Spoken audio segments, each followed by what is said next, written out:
Dragi svi Row šefovi, danas pripremamo ovaj kolačić. Kokos i borovnice. Jako fino izgleda.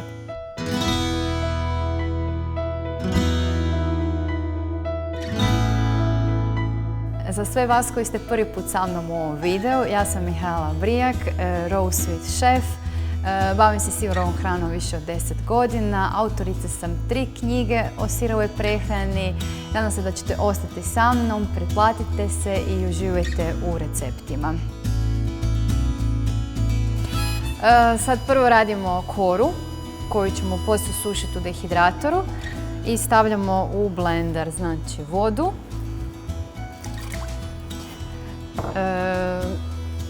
sezamovo hladno prešano ulje, tamarija, jedna žlica tamarija, kokosov šećer,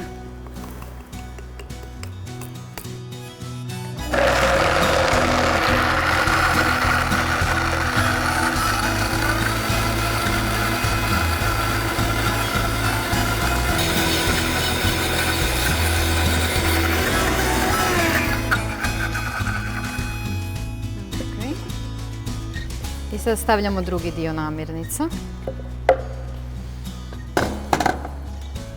Fino miriši ovog sezamovog ulja.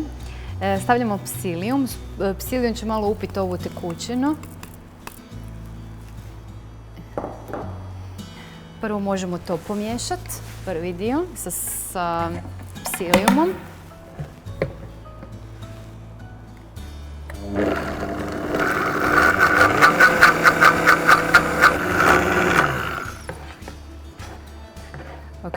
I ovaj ostatak namirnica ćemo miksati u jednoj zdjeli ručno. Znači ovo će nam biti kao mokri sastojci. Znači ovaj dio koji je tu zmiksan pa ćemo sa brašnom kokosovim brašnom sitnim i brašnom od zobi ćemo znači ručno pomiješati i napraviti onako kao da kruh radite. Znači sve morate pomiješati i onda odstaviti malo da odstoji smjesa zbog psilijuma, da psilijum povuče svu tekućinu i da bude lakše za valjanje nam i oblikovanje u kore i veličine koje nam trebaju za daljnji recept. Ok, prvo ćemo brašno staviti u zdjelu. Znači suhe sastojke i onda ovo iz blendera dodajemo. Evo već je počeo psilijum raditi svoje, tako da već imamo dobru smjesu. I sad ćemo to samo lijepo pomiješati.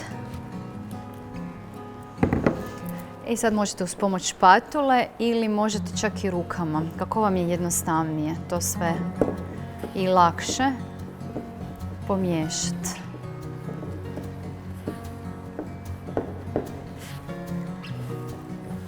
Znači kod da radite kruh, kiflice, bilo šta, tako isto mi sad radimo ovdje koru za ovaj predivan kolač. U kombinaciji kokosa i borovnica.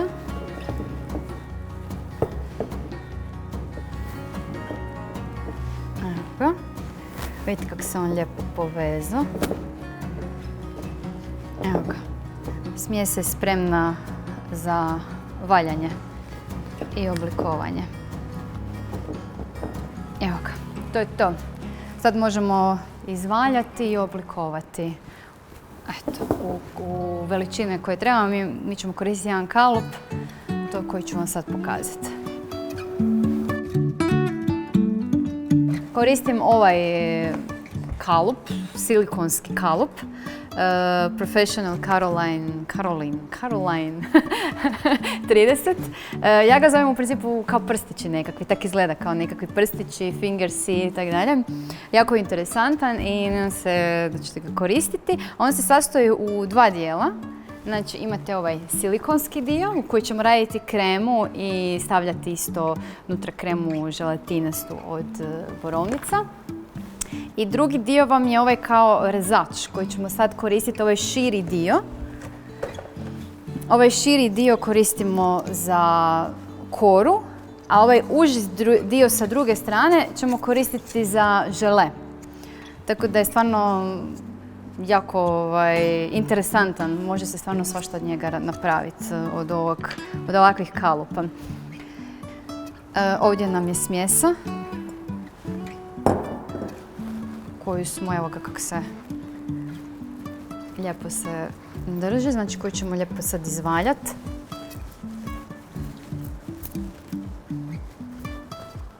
Ovak da vam se ne lijepi dole, ako vam se lijepi, uvijek si možete malo pobrašniti.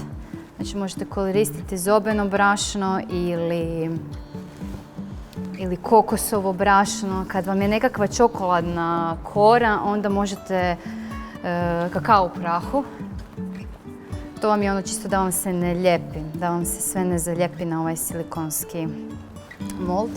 Makar što je silikonski praktični, jer se stvarno ne lijepi. Ali ovo je čisto za sigurnost.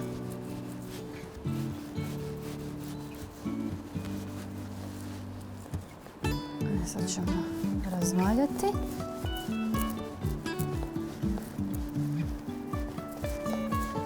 I onda režemo.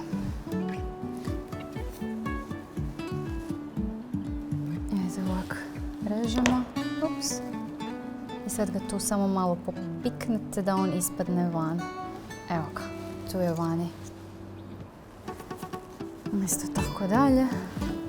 I sad tako radimo dok cijelu smjesu ne potrošimo. Možda ovaj recept se čini malo kompliciraniji, jer imamo više tih znači koje moramo raditi, znači koru, žele, jednu kremu, drugu kremu, glazuru i tako dalje. Ali jednom kad napravite ove kore, one mogu stajati. Možete ih držati u nekakvoj hermetičkoj zatvorenoj posudi na sobnoj temperaturi po par mjeseci. Znači neće se ništa dogoditi. Kad smo svu smjesu razvaljali i kako bi rekla, rezali na oblike iz molda koji smo koristili, kalupa, poslažemo i na ladicu dehidratora i stavljamo u dehidrator na sušenje. Sušit sad otprilike 7-8 sati, možda nekad i duže, ovisi vam o vremena. Nekad kad je vlažno vrijeme treba i dulje vremena, nekad kad je sunčano i vrijeme onda treba i kraće vremena, tako da to ćete morati sami probati. Znači ona mora biti na dodir suha, ali unutra lagano mekana, znači iznutra mora biti ona mekana. Tako da ne smije biti isto kao kad slušate kreker skroz suho, nego mora biti lagano izvana suho, a iznutra onako mekano i to je to. Stavljamo u dehidrator na sušenje. Sušimo na nekakvih 41-42 stupnjeva.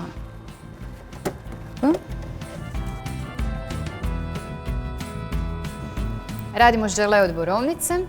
Ovdje koristimo zamrznute, možete i svježe borovnice, znači to je po sezoni šta imate. Budemo si pomogli da si ne uprljam ruke, da nemam odmah već sad ljubičaste ruke, prste. Pa ćemo si malo sa štapom pomoći. Koristimo zaslađivač. Ovdje koristimo javorov sirup. Stavljamo prstohvat soli. Bourbon vanilija. I to sad prvo miksamo kao smuti, da bude onak smutasto. Skroz kremasto, smutasto. Ok.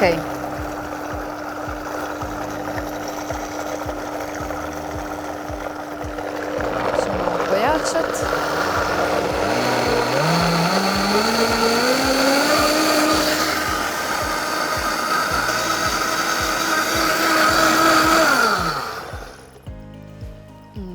Kad smo dobili smuti od borovnica. Ovu smjesu možete čak i zamrznuti.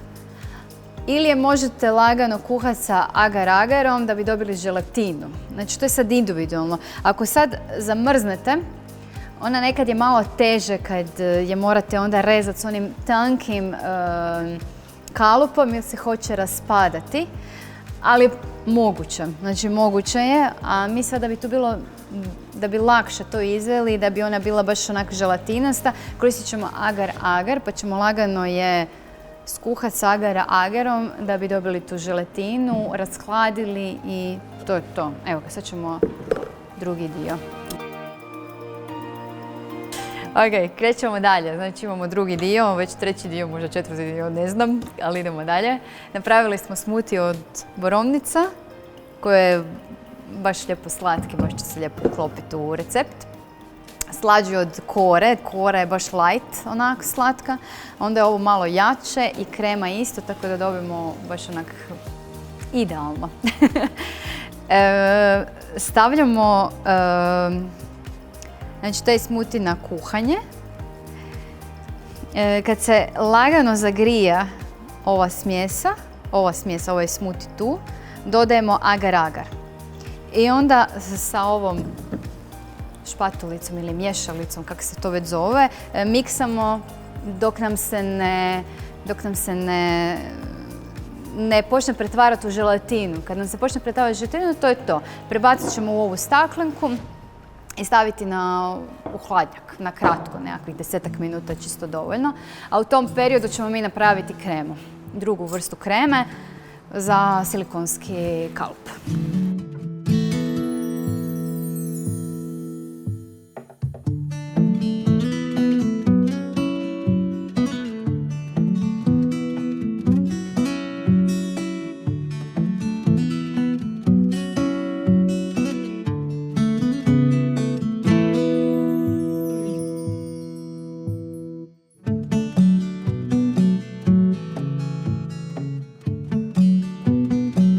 Evo ovdje smo stavili, prebacili znači ovu staklenku, stavljamo u hladnjak na hlađenje, a dovoljno je 10-15 minuta, stvarno vrlo brzo se to, čisto da se rashladi i to je već žele. I to je to, idemo dalje u pripremu kreme. Radimo kremu od kokosa, bijelu. Okay, za kokos kremu krećemo s kokos kremom. Dodajemo kokosovu kremu. Dodajemo kokosovu kremu.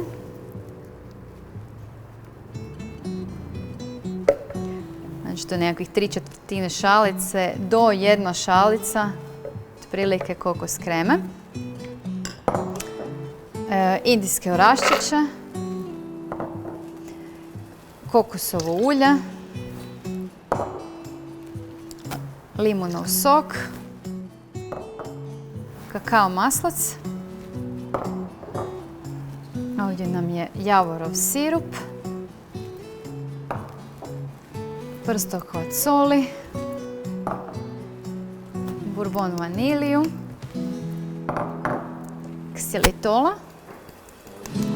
ksilitola ili brezinog šećera. Ksilitol isto možete samljati u prah ako imate slabiji blender, ali ako imate Vitamix nemate potrebe jer on će to sve samljeti skroz do kreme i nećete ni osjetiti taj šećer unutra. I ovdje nam je ribana korica limuna. To je isto bitno da je ekološkog. Mi koristimo limun iz Bio & Bio, trgovina Bio & Bio. To smo izribali i odmah iskoristili isti taj limun i za sok. I to sad miksamo na najjače.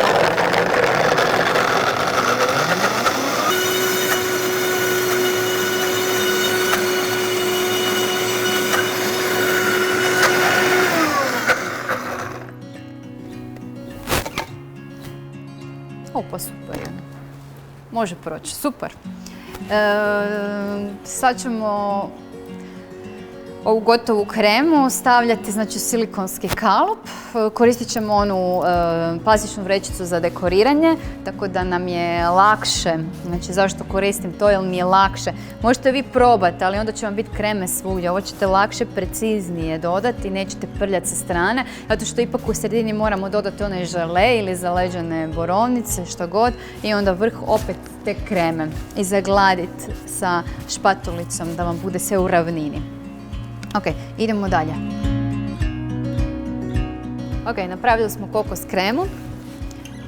Prelit ćemo kremu znači, u ovu vrećicu za dekoriranje. Znači imamo vrećicu za dekoriranje. Odrezali smo ovaj zadnji dio ovdje i stavili smo se u čašu da nam bude lakše, da nam ne iscuri, da ne moramo dvije ruke trnuti, da nam ne bi sve pokapalo. Ovako nam je najjednostavnije. I prelimo kremu.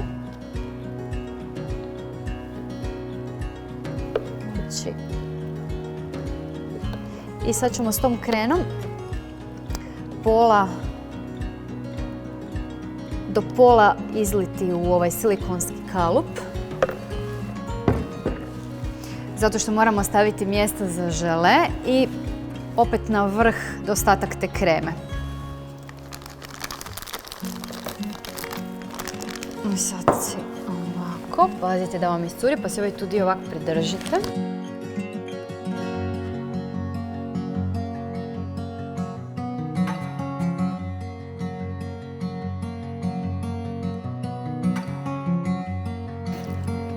Punite do pola i onda pazite da vam ostane još kreme da bi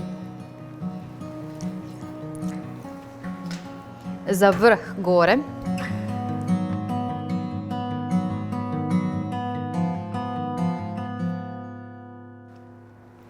Evo ga. I ovako ga začepite tu. I onda si ga odložite ovako sa strane da vam ne iscuri. Malo ovako potresite da vam se krema ravnomjerno u kalup naravno izravna, kako bi rekla, da se izravna. I sad idemo po žele koji nam se ohladio. Katirat ćemo ga i stavljati unutra. Tu nam je krema na pola, ovdje nam je žele, znači ohlađeni. Uz ovo, kako sam i rekla, znači ovaj tanji dio smo znači izrezali. Možete ih ga ovako malo, vidite ovako, da vam se zalijepi za taj rezač. I evo ga, vidite kako lijepo izađe van. Evo ga.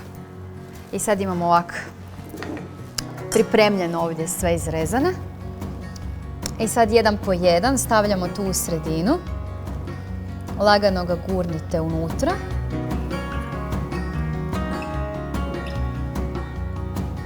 Ovako. I na vrh ćemo završiti znači, sa kremom. Ostatak kreme koji nam je ostao u ovoj vrećici za dekoriranje završimo do kraja.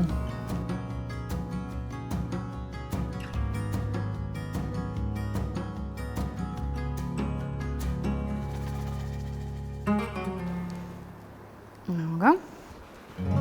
I sad ću vam pokazati kako se... A vidite, s ovom, ne znam kako bi to nazvala, osim špatula, si lijepo izravnate. Vidite ovako.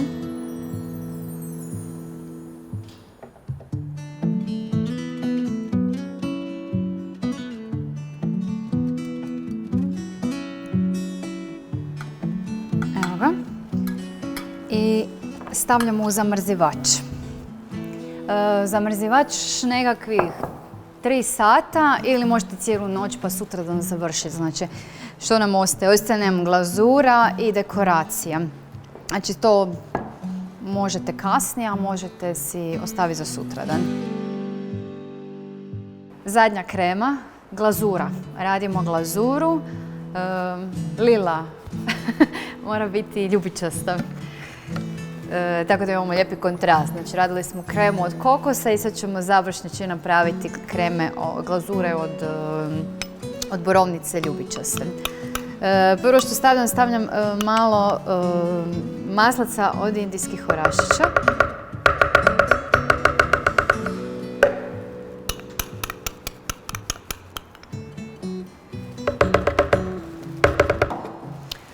Prstohvat soli, limunovog soka, ksilitola ili brezinog šećera, kako god, kakao maslaca, kokosovog ulja i ovdje sad možete staviti, mogu ići svježe borovnice, zamrznute borovnice ili ako imate ostatka od ovog želea, možete njega upotrijebiti. Možemo i njega staviti i to sve miksamo. Miksamo skroz do kreme. Znači to će biti skroz onako glatka krema za glazuru.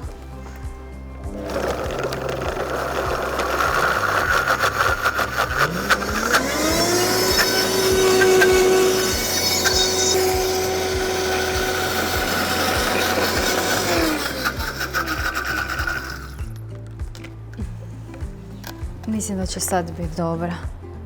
Sad će biti ok. Znači trebalo je malo vode.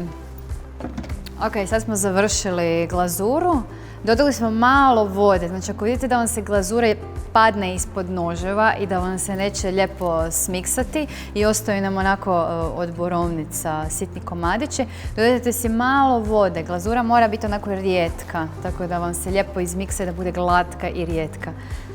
Evo, to smo sad napravili, gotovi smo i sad ćemo si pripremiti za glazuru dalje, sve što nam treba. Ok, sad imamo sve spremno. Znači ovdje su nam dehidrirane kore. Ako su vam kore, rubovi malo ovako neravni ili izlaze van iz kruga, onda ih možete sa ribežom ovako lagano u krug ih poravnate da su vam ravno. To je jedan dio. Ovdje su nam zamrznuti naši prstići.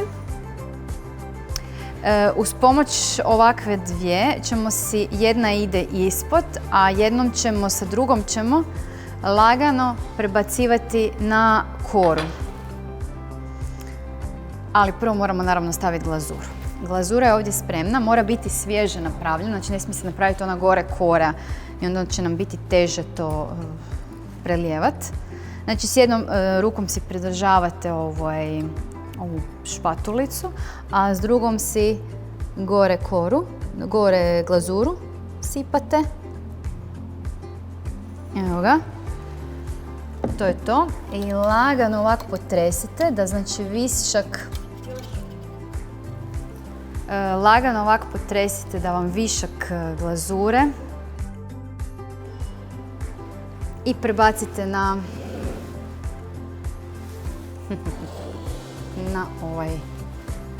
ovu koru. Lagano, ravnomjerno,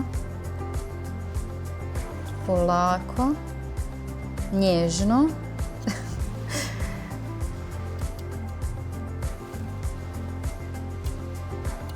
Ok.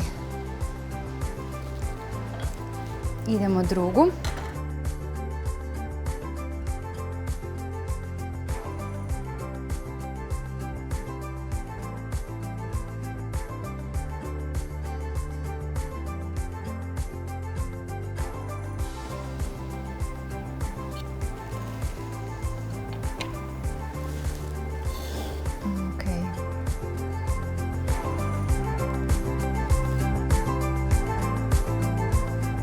Evo i došli smo na kraj ovog recepta. Zadnje što nam preostaje je dekoracija. Za dekoraciju ćemo koristiti ovo suho cvijeće u ovim lijepim bojama i srebrne listiće. Znači prvo što ću napraviti ću lagano ovako ispustiti samo listiće cvjetića ovih.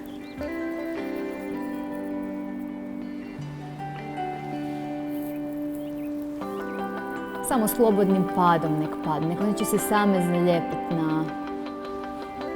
na glazuru. Znači ne mora to biti idealno. Ovo možemo višak skinuti. I sad ćemo tu imamo zlatne listiće.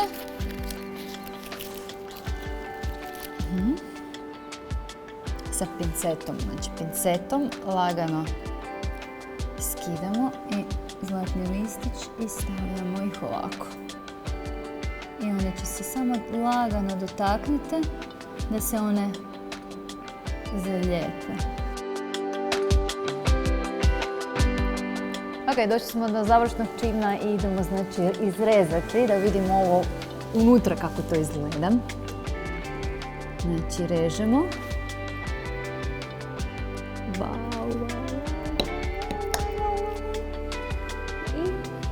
I to izgleda ovako. Jel vam se sviđa? Sad ja vas pitam, jel vam se sviđa? Wow, što ne izgleda precizno. Izgleda majstorski. Ok, nadam se da vam se sviđa ovaj recept. Meni je predivan i jako je fini, radit ćete ga sigurno, vjerujem u to. Možete si recept pogledati na web stranici ili skinuti PDF. Uživajte u ovom receptu i vidimo se sljedeći tjedan. Doviđenja, bye bye. Bye bye, pa pa.